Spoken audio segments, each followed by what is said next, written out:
D, wait for it, delightful. Check out the name tag. You're in my world now, Grandma. What's up, nerds? So I watched House of the Dragon episode 3 last night, and I have to tell you, I like this show. I really do.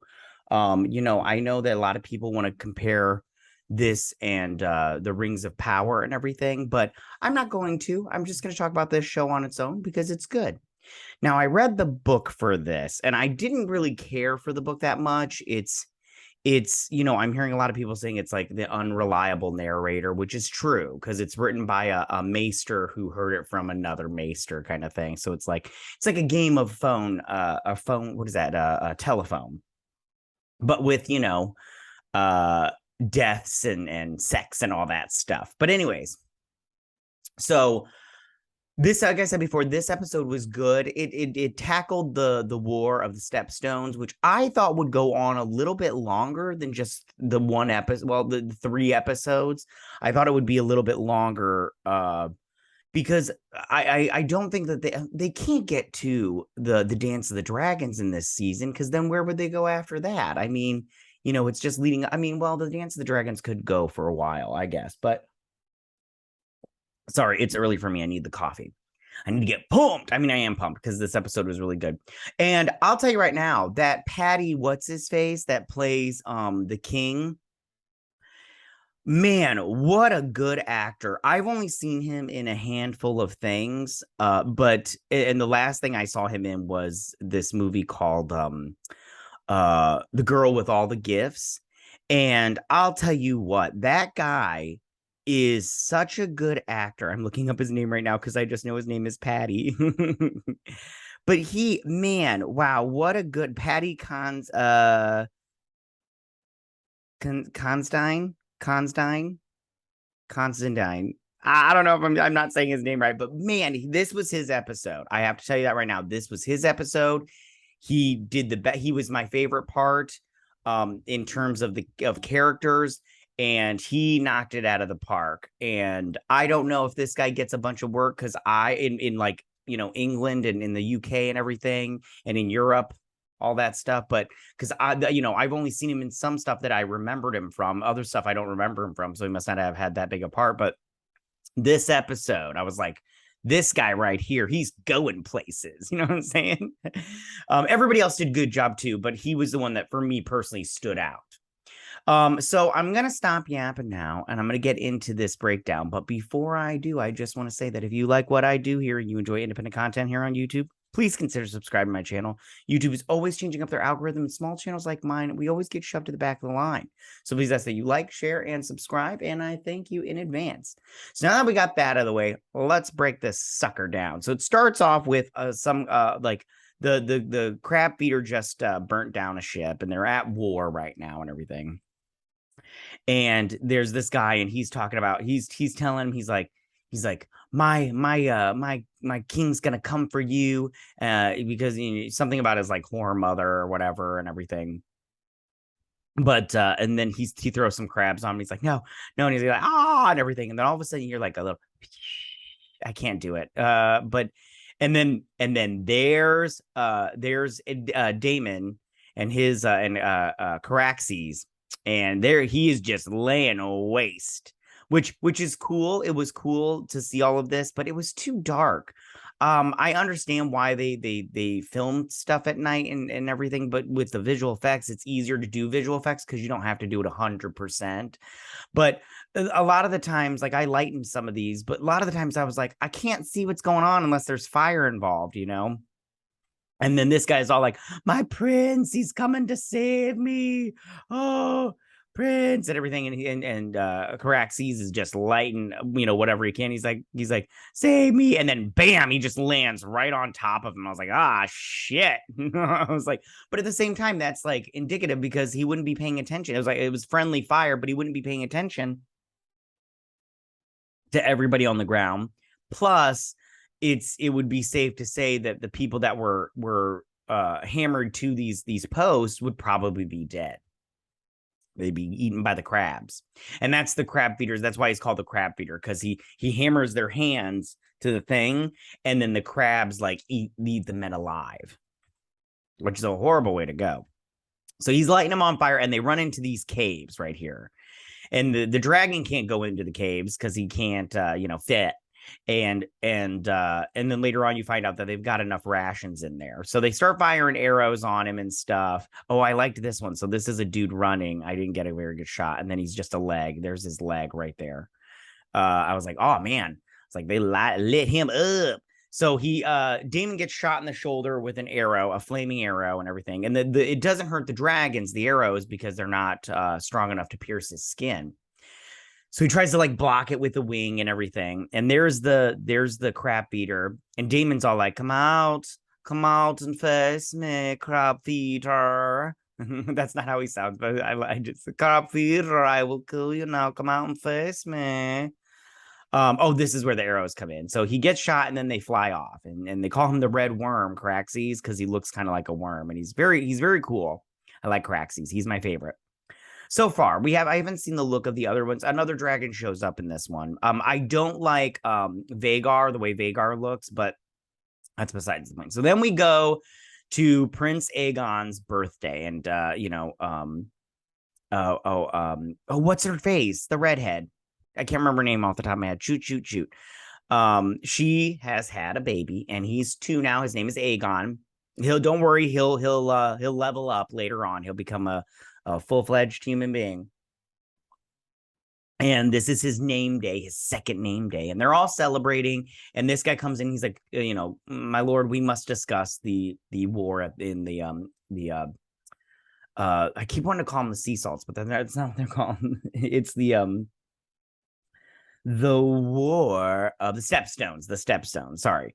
And so and he's all like, listen, it's waited 3 years, we can wait 3 days, because they're gonna celebrate his birthday with a hunt, yay. And so they're talking to him about it, and they're just like, listen, we need to, they're starting to affect, us in terms of, whatever. So we're at war and everything.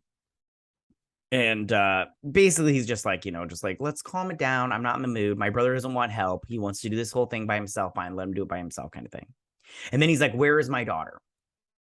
So Rhaenyra, she is in the Godswood, not the Godswood, but the tree. Gosh, what are these called? Man, I'm sorry. I know you're all like, oh, you didn't read the book. You don't even know what these trees are called.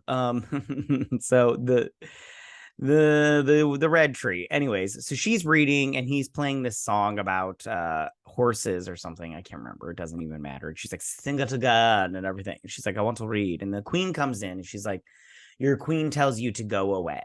So he leaves, and she's all like, your father wants you to come and enjoy the festivities. And she's like, whatever you say, let's go.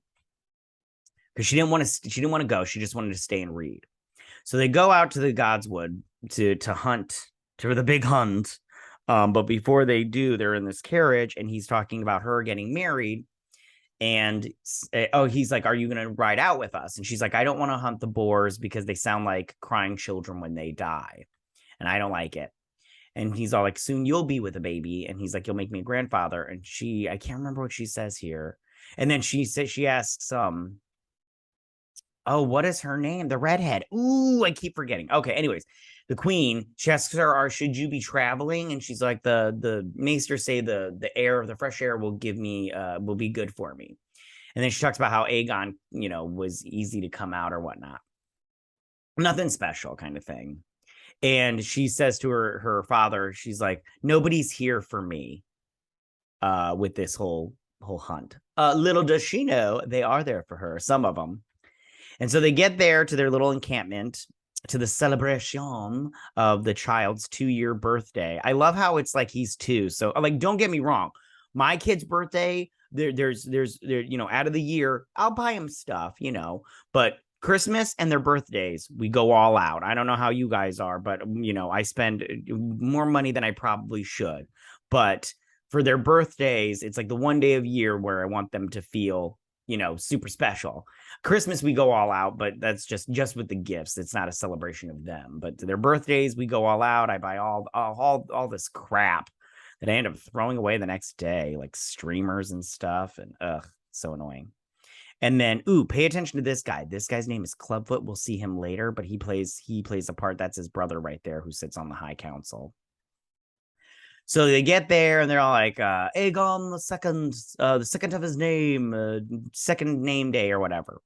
So she comes into the tent where they're having a little feasty, like some hors d'oeuvres and stuff, and some wine. So then we got this guy over here. Now he's a Lannister. I can't remember his name, but it doesn't even matter because he's eyeballing the princess and he's not being very respectful about it. Like he's just like, hey, look at that piece of ass over there. And his dad's all just like looking at him, like her dad's all looking at him like, yo, punk. It's the future queen, aka my daughter. So she hears these yentas in here yentering it up and everything. Don't get me wrong, I love a good yenta talk. It's super fun. I'm a big yenta. I get it from my mother.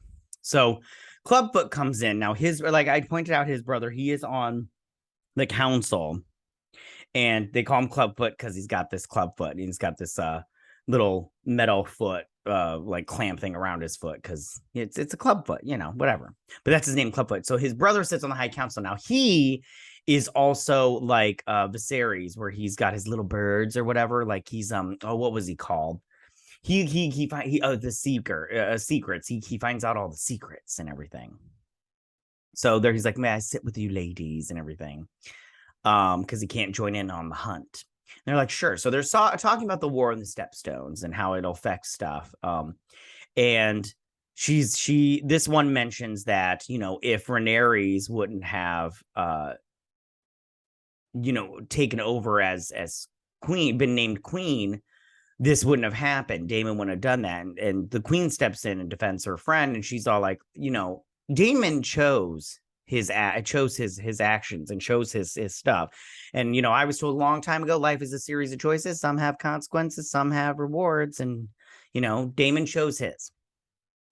And they asked the princess to come in. And she's like, I wouldn't know. I haven't been to the sea salt, or I wouldn't know. I haven't talked to Daemon in quite some time. And she's all like, well, considering the fact that we're at war, and she's all like, Daemon's at war. And she's like, whether you want to believe it or not, honey, we're at war. And she's like, and what have you done for the steps, for the kingdom and the Stepstones besides eat cake? Which was very funny. Let them eat cake. So she goes outside and the Lannister guy, he gives her some wine. He's like, it's the best wine you'll ever have. And apparently it's good. I would like some, please. Thank you. Vodka straight up, thank you. So then they're sitting here talking. He's all like, he's telling her about Casterly Rock and how it's great and how he would build her a dragon's keep. And she's like, why would you build a dragon's keep? He's like, to keep dragons in it, her dragon and maybe the baby dragons or whatnot, because he wants to marry her. He's all like, you could be my lady wife and everything. She comes in, she's like, am I just sit here to be like a show pony for you? And he's all like, he's like, whether you like it or not. And they're having a heated discussion where they shouldn't be having a heated discussion. He's like, you're going to need to get married at some point in time. And she's like, I don't want to get married. And he's like, you are not above tradition. Because, and he's right. He had to get married and he didn't want to, he wasn't ready to get married, but he said he would marry. And he did. But everybody's watching and everything and listening, and it's like, ooh, like me, I would have been like with popcorn, just all like, but this is so good, you guys, it's so good. And Otto steps in, Hightower, and said, he's like, sir, and he's like, what? And he's like, they've spotted the white deer in the forest, and it's the good something about it's good for the your future whatever sayings or whatnot. I'm trying to remember everything. He's like, oh, great, and everything. So she goes riding off, and Christine Cole follows her. And he's like, we have to go back. And she's all like, was I named queen just so out of spite for my uncle? And she's all like, have you ever been engaged or whatever? And he's all like, I was a bad boy when my father was stationed at oh god, what was it called? Shoot. I know you're all like he was stationed at something. I wrote it down a while ago because I was like, I can't remember, because they kept saying he was Dornish, and he's like on the border of Dorne. Anyways, but he was like, I didn't have a high enough ranking to get that kind of engagement. So they're like, we've tracked her, but we think Cole is with her and everything. So he's like, okay. So he goes back here and he's sitting here. And up pops this Lannister guy again. And I'm all like, man, dude, like, read the room, okay? But he brings him his spear. And he's like, we had it specially made for you. I'm pretty sure this is before the gold mines ran out. He's like, we had this specially made for you. He's like, I would like to marry your daughter, sir.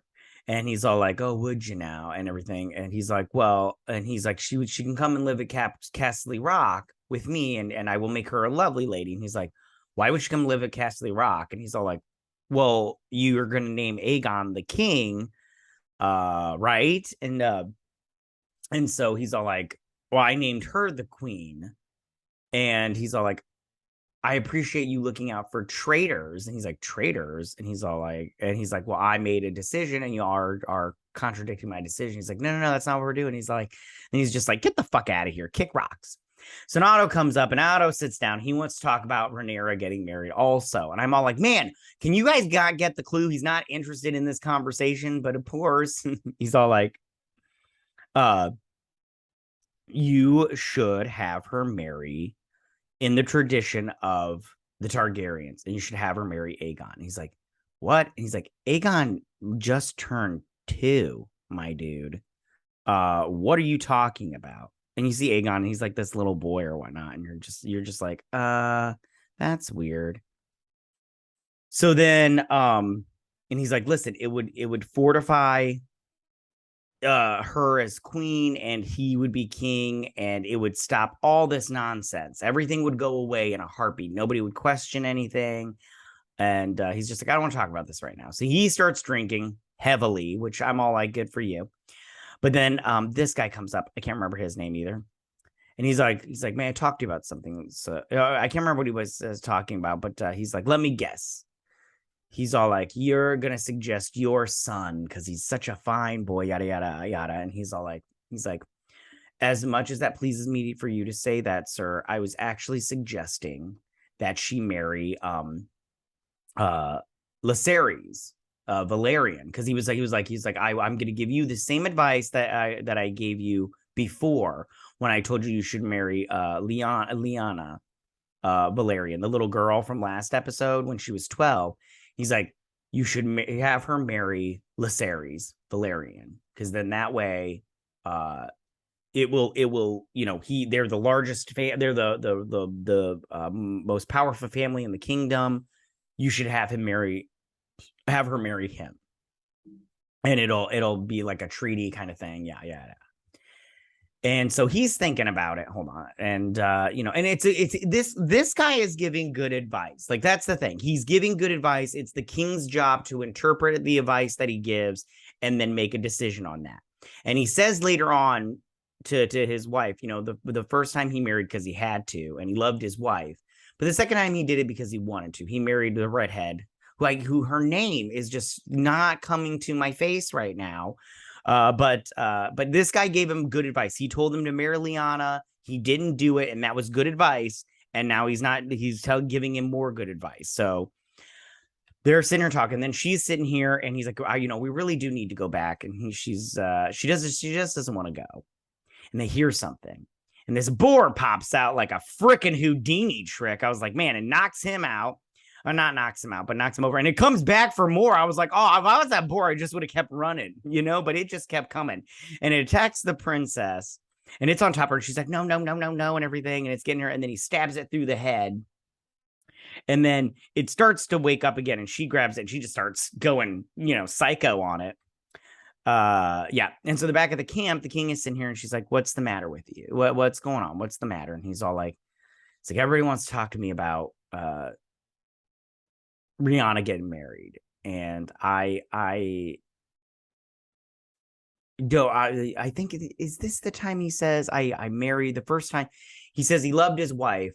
I can't remember if it's this or later on, but I'm just gonna say it now, that he loved his wife, and that he did, the first time he did it because he had to, and the second time he did it because of love. And so the next day, He's obviously like hungover because look at that. They capture a deer. And look at this thing. Now, I felt bad for this deer. Now, don't get me wrong. I'm all for hunting. If you are a hunter, I'm a-okay with it. This I'm not okay with because this isn't hunting. This is you're capturing this thing so the king can look good. And I just go, what? What's going on here? If I was this king, I'd be like, why don't we just go hunt it like we should be hunting it with the bows and the arrows and stuff? I've never went hunting. I have no patience for that. I am very impatient. And if I had to sit in a little box, a wooden box, waiting for a deer to come by, I'd be pissed as shit. So they're like, it's not white, but he's a big fella. And I'm all like, yeah, he's not white. But he's huge and he's very beautiful. And he's like, here you go, my lord. Here's your spear that I had made for you and everything. He didn't say that, but that's what he was thinking. So he's like, if you stab it right here, it'll kill it right away. And I'm all like, yeah, this isn't hunting. This is not hunting. So he stabs it, but it doesn't kill it right away because he misses it because he's hungover. And he's like, just a little bit more to the left. So he stabs it the second time and kills it. And there it is. And they're all like, yay, king. And I'm all like, that was a really yay, king. And so she's sitting here after all bloodied up and they see the white deer. And it's also very beautiful. Look at that thing. It's so cool. I don't even know if these really exist, white deers, but it's cool. And he's gonna go do something like I don't know, kill it. I don't know, with his sword. But she's like, no, leave it be. And it runs off. And yeah. And so then they go back to camp and they see that she's killed a boar. And yeah, there's Clubfoot. Watch this guy. I'm just saying, watch that guy because he's like Viserys. Not Viserys. What was his name? Yeah, Viserys. Yeah. Anyways. The guy without the penis or the balls in the Game of Thrones. Anyways, and she's all covered in blood. And they're just like, what the hell happened with her? And they go back to the Red Keep. And he comes in. He's like, listen. He's like, he has to get Rhaenyra to marry. And she's like, why don't we just leave her alone and let her do her own thing for a little bit? And he's all like, listen, you have to sway the king to get her to marry somebody. It will settle everything down. As soon as she gets married, every man, he's like, because she's like, why can't she sit the throne? And he's all like, because she's a woman. She could be Aemond, I think he says Aemond, born again, and they'd still would throw a fit that she's on the throne because she's a woman. And he's right, which sucks because, I mean, well, we'll see later on. I don't want to give too much away because I was talking to a friend and they were like talking to me about like, they're like, yeah, but you're so like, people that have read the books are annoying because you're like, well, in the book. And I'm like, well, yeah, because it was in the book and everything, but I get it. You don't want to hear it. I get it. So I'm trying not to give too many spoilers away with the book, although the book is very like open end. They do a lot of stuff that's not in the book because it's very different from like the Ice and Fire books because those are actually novels and everything. Okay, so she comes in, she's like, you doing all right? And he's like, the gods are punishing me for my indulgence. He drank a little too much. I think he's drinking coffee right here, which I'm like, that's so funny. And she's all like, it was good wine. He's like, too good. And I was like, not possible. It can't be too good. It's just as good. Anyways, so there's a letter from, and now this letter is, she's like, what's the letter from? And she's like, this is from Vaemond Valerian. And they're on because he's also on the battlefield with his brother, and he's the brother of Corlys and the brother-in-law to Rhaenyra, and then his niece and nephew are Lyanna and what's his name, Lysares. Don't get mad at me if I'm saying these names wrong. You guys, some of you get a little testy in the comments when I pronounce things incorrectly. Until they pronounce them on the show, I can't pronounce them out loud. Okay, I see it and I like Caraxes or Caraxes. I wasn't calling him Caraxes before my brother told me it's Caraxes. I think I was calling him Caraxes, Caraxes, but it's Caraxes, I think. Anyways, so they're having some trouble in the stepstones. Anyways, so he's all like, do you want to, I think he says something about, you want to talk to me about Rhaenyra marrying. And so then he goes, she's like, listen, she's like, why don't you let her choose? And he's like, so she comes in and he gives this guy the letter, a letter. And she's like, what's that? And he's all like, I'm sending help to your uncle, Daemon, to help in the Stepstones. And she's like, did he ask for help? And he's like, he'd rather die than ask me for help. Which I just have to say is a horrible trait in people. I do not understand that. When people are dying in a war, you should be like, brother, listen, I know we have had our issues, but I need some help here, but whatever. And he basically tells her, listen, you got to get married, but I want you to marry who you want to. Because they're trying, oh, that's another thing. Oh, his wife says, make her think that she chose to get married. And he's like, listen, he's like, I'm not telling you that you can't, I'm paraphrasing, by the way. He's basically saying, I'm telling you, you have to get married, but I'm not telling you I'm going to pick who you marry. Okay. And then they're just going to try to like set it up to where she hangs out with that Lacerys guy a lot. And so that's that, I think. I can't remember anything else. I'm sorry if there's that. So then we go over to the Stepstones. And there's a battle going on here. And so they're basically talking about how they are going to run out of food very soon because the crab feeder, they come out, attack a ship, and then they go into those caves and they fortify themselves in those caves, and they can't go into those caves and win in those caves. So, and they have more rations than they do so they can't just feed, starve them out. That won't work. And then Lacerys, he comes up with an idea. They've got to draw him out with, bait, basically. And because the dragons won't work in this situation. And it proves that, and they're trying to prove in this episode that you can't just have just dragons to win the war. You need something else. And so they're trying to say that stuff. The dragons just won't win, especially in this situation. So then he's all like, who are we going to get out here? Daemon is losing this war for us kind of thing. And he's all like, listen, brother, he's all like, you're my blood. But he's like, if you want to spark mutiny among my men, I will kill you. And he says that he doesn't say it exactly like that. I'm paraphrasing again. So Daemon comes in and they're all like, what's up? And he can see on the men's faces that we're losing, fuckface. What are you doing besides riding your little dragon around? This guy pops up that we saw before very fast, and he's all like, a letter from the king, and he's reading the thing, and it's basically saying, hey, I'm coming to help. And Daemon then attacks the messenger. What's the rule? Don't shoot the messenger, because he didn't write the message. He's just delivering it. It's not his fault, but Daemon's a dick, and he attacks him. And they do stop him, but I'm like, you guys let him hit that man for way too long. And then Daemon's like, and because they're like, who would go out there and be the bait? That's basically a death wish kind of thing. Well, now Daemon's pissed. He's like, no, I'm winning this war without my brother's help. So he goes up on that beach, he waves the white flag, puts up his sword, and the crab feeder comes out, and he falls for it. And he doesn't see the dragon in the sky because I think Caraxes just makes that noise that. Okay, I can't do it. Anyways, so noise and he look at his skin. Ugh, I hate this helmet, but whatever. And so he puts up a sword.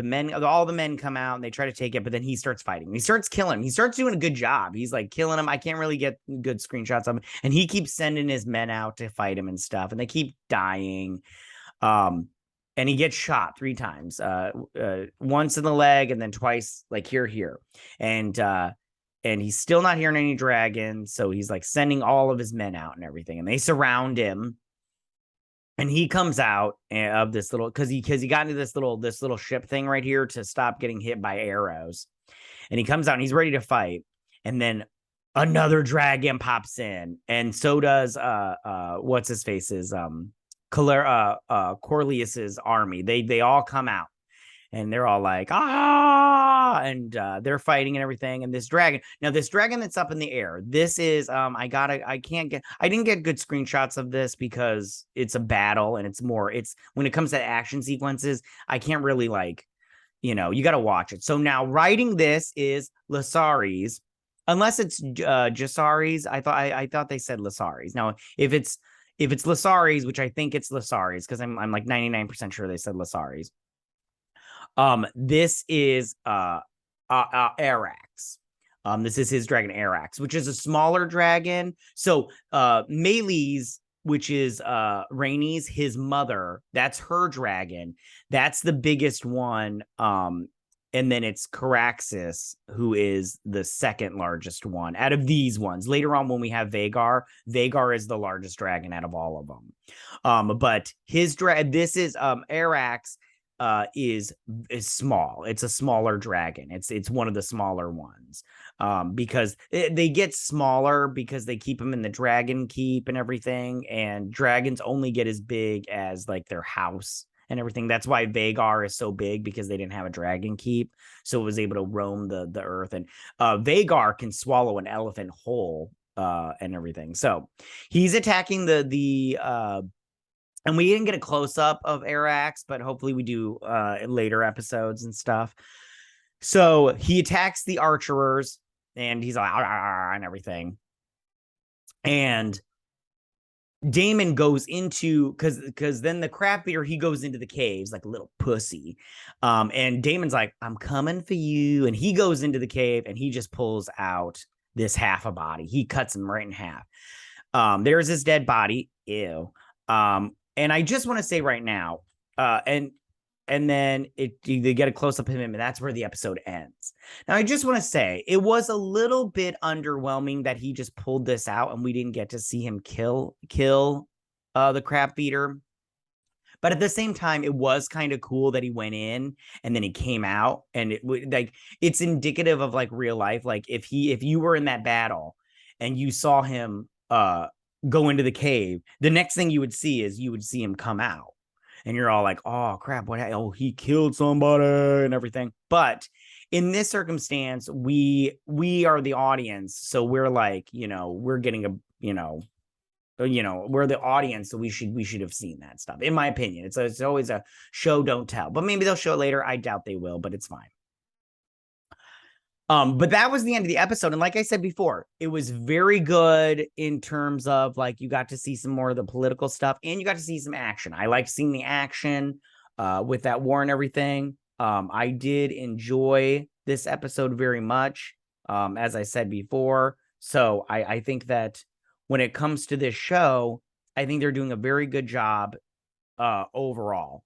I enjoy it very much, and I can't wait for the next episode. Again, I think that it's a really good show. And again, Paddy Considine, he did a good job. He was my favorite part of the show, because he was acting his butt off, and very well, in my opinion. And if you don't agree with me, it's because, you're not thinking correctly. So, all right, you guys, that is my breakdown and review of this episode. When it comes to Rhaenyra, let's just say the past or the future is doomed to repeat the past. If you get what I'm saying, if you're picking up when I'm throwing down on who she's gonna marry, just think of her and Daenerys. Just like compare those two, because they kind of look the same. Anyways, all right, again, that's my breakdown and review. Tell me what you guys think. Go ahead and leave all your comments in that section down below. If you like this video, go and hit that like button. I won't mind. If you're new to my channel, please hit that subscribe button. I'd greatly appreciate it. And I will see you guys on my next House of the Dragon breakdown and review. You guys have a good day. Bye.